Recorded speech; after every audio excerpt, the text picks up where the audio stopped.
The sun rises over Palawan, painting the sky with orange and pink. Fishermen pull in their nets, hoping for a good catch, until they spot something strange. A twisted metal object, marked with unknown writing, lies among the fish. Soon, police and Coast Guard arrive, taping off the area. News crews rush in. Suspected missile debris has been found. The world is watching Palawan's quiet shore. News spreads fast. In Manila, TV screens show live footage from Palawan, metal, sand, and anxious faces. People gather in small groups, whispering and pointing at their phones. Some feel afraid. What if more debris falls from the sky? An old man asks. Are we safe? Officials promise safety and quick answers, but even they seem unsure. Mixed emotions fill the air: fear, curiosity, and uncertainty for what comes next. For many, this is more than just a piece of metal. It is a sign of troubled waters ahead. The South China Sea is a busy place, claimed by many countries with overlapping borders. China claims almost all of it, drawing a 9-dash line far from its shores. For Filipinos, the West Philippine Sea is home, where generations have fished. But Chinese ships now push Filipino boats away, creating tension. In 2016, an international court ruled against China's claim, but China did not accept it.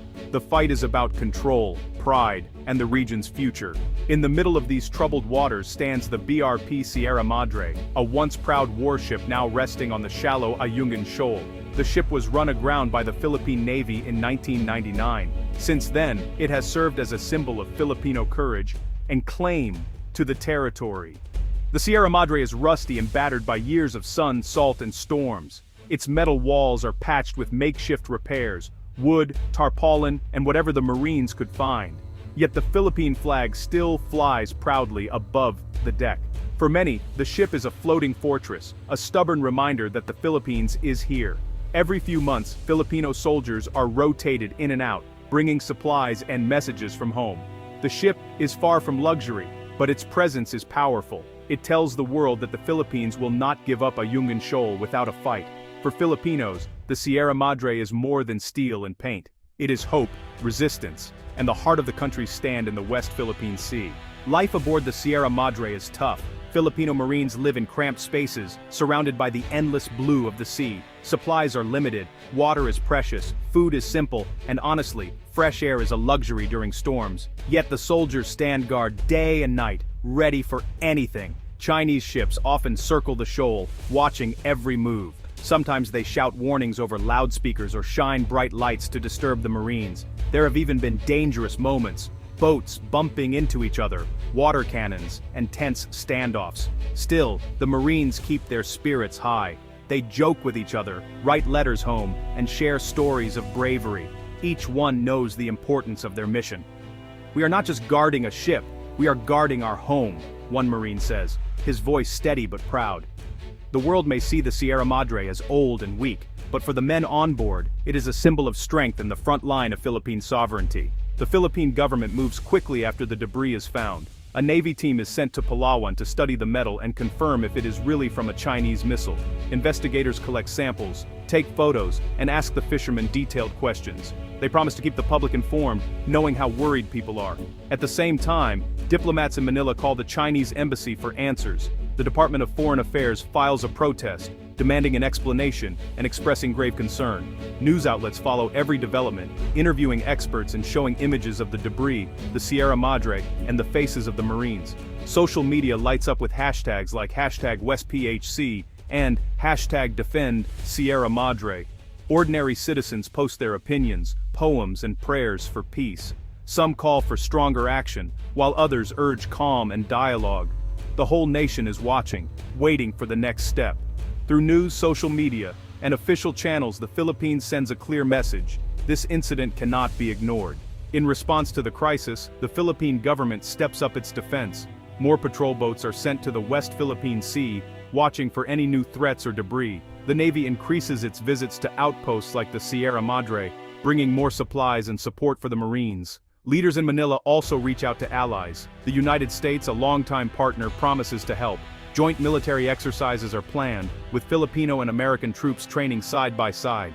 Other friendly countries express their support, sending ships and planes to keep the peace. These actions are not just for show. They remind China and the world that the Philippines is not alone, but they also raise new risks. More ships and soldiers mean a greater chance of accidents or misunderstandings at sea.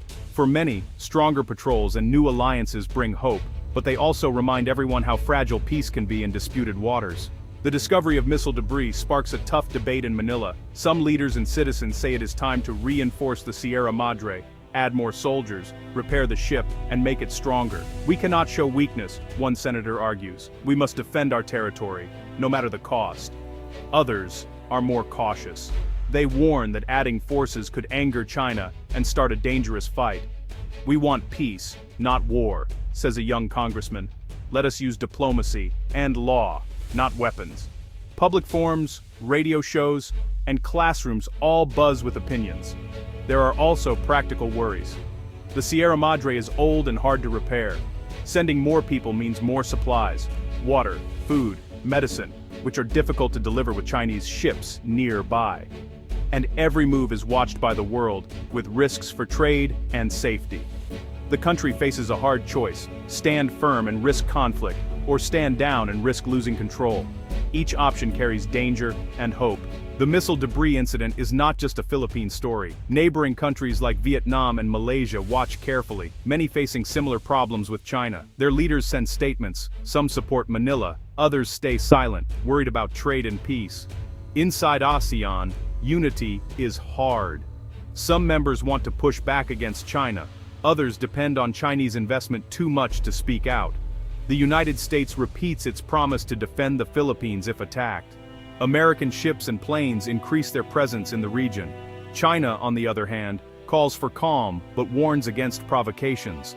The world's attention turns to the South China Sea, waiting to see what will happen next. Ordinary people in other countries share their worries online. Some call for unity among Southeast Asian nations.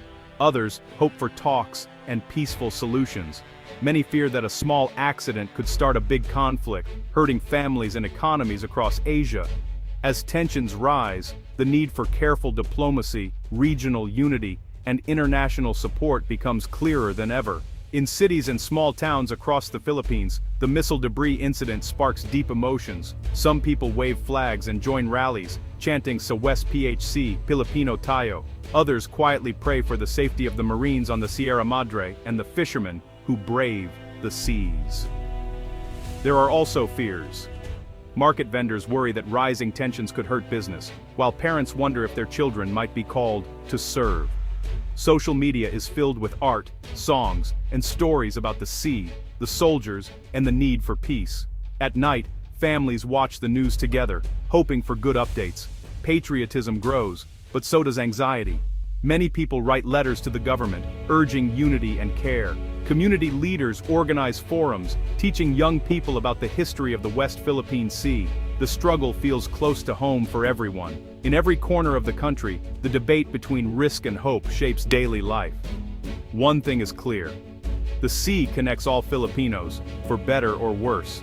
The missile debris on Palawan's shore is more than just metal. It is a warning and a call to action. The struggle for the South China Sea is not over. Every day, new challenges test the Philippines' strength, from the battered hull of the Sierra Madre to the spirit of its people. Yet, the country stands firm. The Sierra Madre may be rusty, but it is unbroken, just like the hope of those who defend it. Diplomacy, unity, and resilience are now more important than ever. The world is watching, waiting to see if peace can win over fear and pride. Filipinos must remember that their greatest strength is not their ships or weapons, but their unity and love for their country. The future of the West Philippine Sea depends on wise leaders, brave Marines, and the courage of ordinary people. The path ahead is hard, but not impossible. As the missile debris reminds the nation of the risks, it also inspires the search for peace, justice, and lasting control over the seas that define the Philippine story.